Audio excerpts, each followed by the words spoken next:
नमस्कार विद्यार्थियों, आज नए चैप्टर लेकर आए हैं फल उद्यान प्रबंधन। इससे पहले हमने 12th क्लास के 6 चैप्टर कंप्लीट करवा दिए। आज 7वां चैप्टर है फल उद्यान प्रबंधन। देखिए, फल उद्यान लगाते समय हमें क्या क्या प्रबंधन करना पड़ता है। फल उद्यान जहां हम लगा रहे हैं तो उसके लिए स्थान का चुनाव करना, योजना बनाना, रेखांकन करना, गड्ढे तैयार करना, पौधे लगाना और उसकी सामान्य से देखभाल करना ही फल उद्यान प्रबंधन कहलाता है। तो इस फल उद्यान प्रबंधन के अंतर्गत हमें कौन कौन से बिंदु को मुख्य रूप से ध्यान में रखना है, जिसके अंतर्गत पहला आता है कि स्थान का चुनाव करना। स्थान का चुनाव करना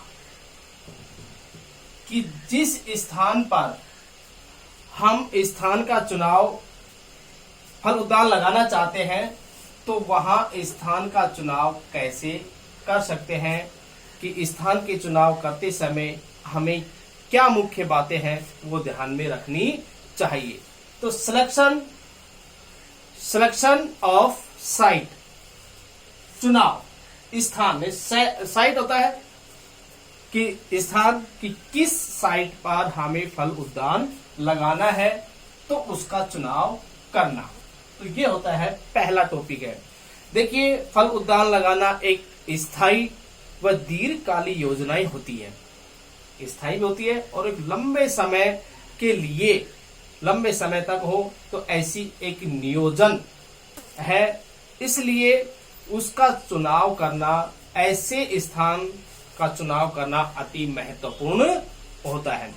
तो स्थान ऐसा होना चाहिए जहां फल वृक्ष उचित वृद्धि कर सके, अधिक फल दे सके और उत्पादन कर्ता को अधिक लाभ मिल सके। तो ऐसे क्षेत्र का चुनाव करना ही फल वृक्ष लगाने का मुख्य उद्देश्य होता है। तो ऐसी अनेक सुविधाएं आसानी से उपलब्ध होनी चाहिए। तो कौन कौन सी सुविधाएं उपलब्ध होना है वो स्थान के चुनाव में मुख्य रूप से ध्यान में रखना चाहिए।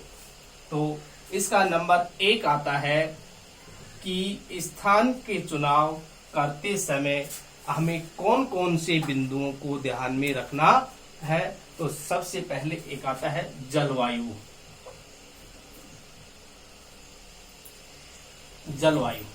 क्लाइमेट, कि जिस क्षेत्र में हम फल उद्यान लगा रहे हैं तो ऐसे क्षेत्र की जलवायु कैसी होनी चाहिए।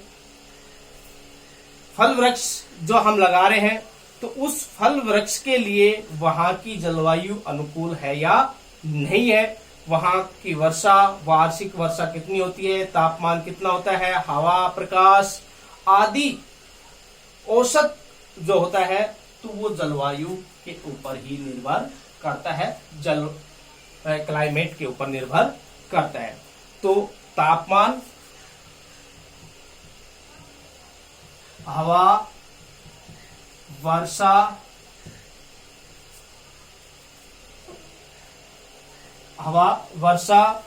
और प्रकाश, ये वहां की जलवायु के ऊपर निर्भर होता है। तो शुष्क व गर्म जो जलवायु होता है तो वहां की जलवायु है। तो ऐसी जलवायु में हम किस प्रकार के वृक्ष लगा सकते हैं। तो शुष्क व गर्म जलवायु होते हैं तो वहां पर खजूर, बेर, अनार आदि वृक्ष लगाए जाते हैं। गर्म व तर जलवायु होती है तो ऐसे स्थानों पर केला है, नारियल है, अनानास है आदि के वृक्ष लगाए जाते हैं, फल वृक्ष लगाए जाते हैं। और ठंडी जलवायु होती है वहां पर सेब, नाशपाती आदि के फल वृक्ष हम लगा सकते हैं। तो जो फल वृक्ष हम लगा रहे हैं तो उस फल वृक्ष के लिए वहां की जलवायु, जिस स्थान का चयन हम कर रहे हैं तो उस स्थान की जलवायु, वहां का तापमान, वहां की वर्षा, वहां औसत वर्षा, वहां की हवा, प्रकाश आदि उस फल वृक्ष के लिए अनुकूल है या नहीं है। तो वो जलवायु होती है। दूसरा आता है भाई इसी के साथ में कि वहां की भूमि, तो भूमि भी एक बिंदु होता है, सॉइल। तो जहां हम स्थान का चयन कर रहे हैं तो उस स्थान की भूमि कैसी है, दोमट है, चिकनी है, बलुई है, तो वहां की जो मिट्टी है तो मिट्टी के अनुसार भी फल वृक्ष की उत्पादकता निर्भर करती है। देखिए कि विशेष प्रकार की जो भूमि होती है तो उसके लिए स्थान का चयन करते समय ये ध्यान रखना चाहिए कि भूमि समतल हो, विशेष स्थान को ध्यान में रखना चाहिए। साथ में क्या होना चाहिए कि वहां की जो भूमि है वो समतल सतह और बलुई दोमट मिट्टी उपयुक्त होती है। यानी कि फल वृक्ष हम जहां पर लगा रहे हैं तो वहां पर बलुई दोमट मिट्टी,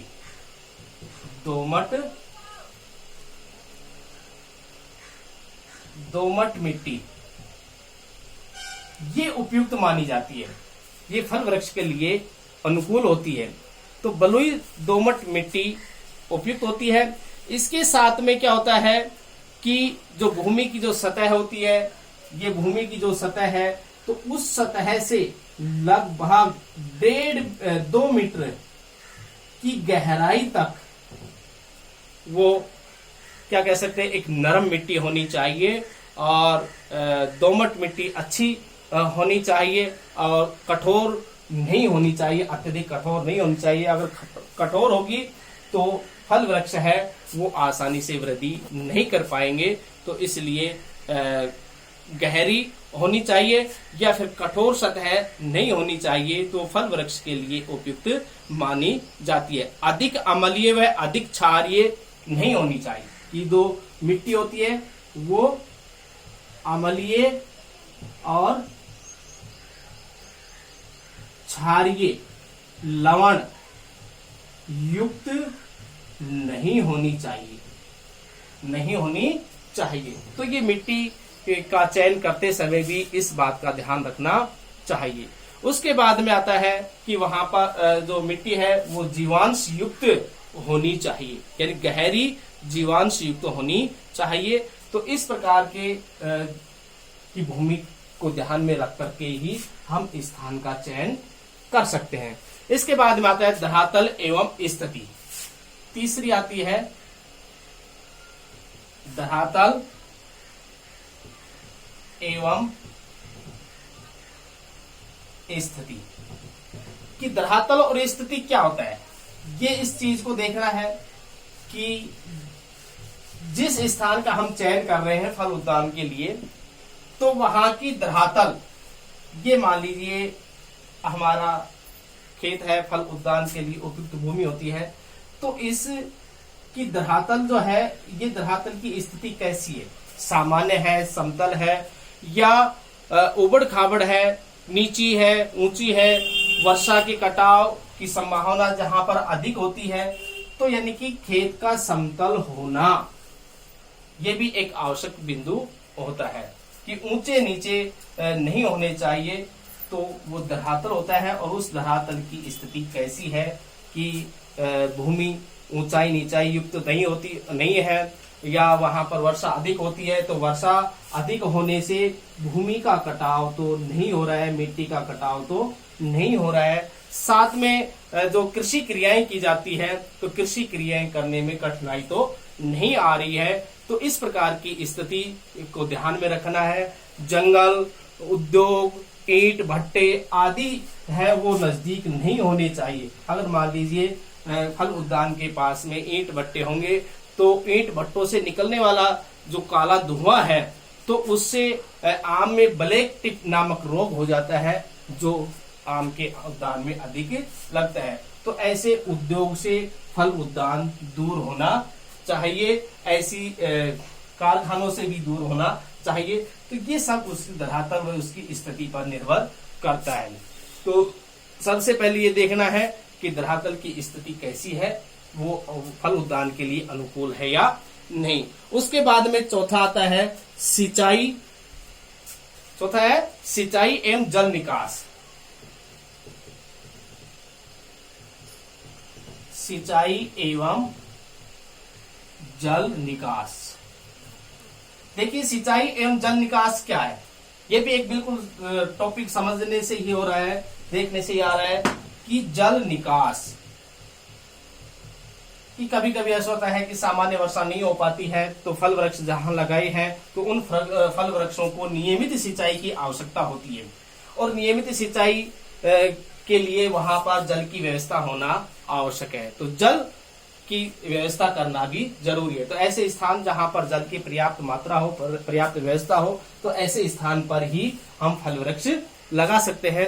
साथ में अत्यधिक वर्षा भी हो जाती है, सामान्य वर्षा से अधिक वर्षा होती है, तो औसत वर्षा से अधिक वर्षा होती है, तो मान लीजिए जहां फल उद्यान है और उस फल उद्यान में अत्यधिक पानी है, तो अत्यधिक पानी भी फल वृक्षों को नुकसान पहुंचाते हैं। तो उससे नुकसान से बचने के लिए उस फल उद्यान में अतिरिक्त जल बाहर निकलने के लिए भी व्यवस्था होनी चाहिए, ताकि फल वृक्षों में जड़ गलन संबंधी रोग नहीं हो। तो इसलिए इस बिंदु को भी ध्यान में रखना है कि वहां जिस स्थान का हम चयन कर रहे हैं वहां पर जल की व्यवस्था है या नहीं है, और अत्यधिक वर्षा होती है तो अतिरिक्त जल को बाहर निकलने के लिए जल निकास की व्यवस्था है या नहीं है। तो इस बिंदु का भी ध्यान में रखना चाहिए। अब उसके बाद में अगला आता है कि भाई अन्य सुविधाएं भी होनी चाहिए। क्या कह सकते हैं? अन्य सुविधा कह सकते हैं। अब अन्य सुविधा के लिए क्या हो कि अन्य जो सुविधाएं हैं, तो उस अन्य सुविधाओं में जैसे हमने एक फल उद्यान लगाया है। क्या लगाया है? फल उद्यान लगाया है। अब फल उद्यान मान लीजिए अपन कहीं भी कोई भी भूमि ले रहे हैं, या हमने कहीं प्लाट लिया है, तो प्लाट लेने से पहले हमें ये देखना है कि उस प्लाट में आने जाने के लिए रास्ता है या नहीं है, पानी की व्यवस्था वहां पर है कि नहीं है, लाइट की व्यवस्था है कि नहीं है, उचित मार्ग है कि नहीं है, बच्चों के लिए शिक्षा की व्यवस्था वहां पर है कि नहीं है, नजदीक कोई स्कूल है कि नहीं है, स्वास्थ्य के लिए अस्पताल है कि नहीं है, और अन्य जो कार्य मार्केट, तो बहुत से ऐसी चीजें होती है। तो उस सुविधा को देख करके ही हम ऐसे स्थान पर जगह का चुनाव करते हैं। तो जहां पर हम ये क्या कह रहे हैं कि फल उद्यान लगा रहे हैं, तो उस फल उद्यान लगाने के लिए हमें अनेक कठिनाइयों का सामना करना पड़ता है। तो उस कठिनाइयों के समाधान के लिए हमें कई बिंदुओं को भी ध्यान में रखना पड़ता है। कई स्थान है जिससे हम उद्यान से वांछित लाभ प्राप्त कर सकते हैं। तो इसमें होता है कि जैसे यातायात है, तो यातायात की व्यवस्था, परिवहन, सड़क आदि की व्यवस्था है कि नहीं है, उस फल उद्यान के अनुरूप है या नहीं है। तो यातायात, वाहन और सड़क ये पर्याप्त मात्रा में यहाँ तक पहुंचने के लिए है या नहीं है। उसके बाद में अन्य में आता है कि जहां फल उद्यान है वहां पर जो उपज होता है, तो उस उपज को मार्केट में भेजने के लिए, बिक्री करने के लिए वहां पर बाजार की व्यवस्था है या नहीं है। तो उत्पादन के लिए बाजार की व्यवस्था होना भी आवश्यक है। तो उनको बाजार में बेच करके और हम एक अच्छा मुनाफा कमा सकते हैं। जितना अधिक दूरी पर बाजार होगा, तो लाने ले जाने में भी अधिक धन की आवश्यकता होगी, मजदूरों की आवश्यकता होगी, और खर्च भी अधिक होता है। तो इसलिए उस अधिक खर्च से बचने के लिए बाजार व्यवस्था का होना भी आवश्यक है। तीसरा होता है कि उद्यान के लिए जो हम उद्यान लगा रहे हैं, तो ऐसे स्थान पर हम उद्यान लगाते हैं जहां पर कुशल श्रमिक होने चाहिए।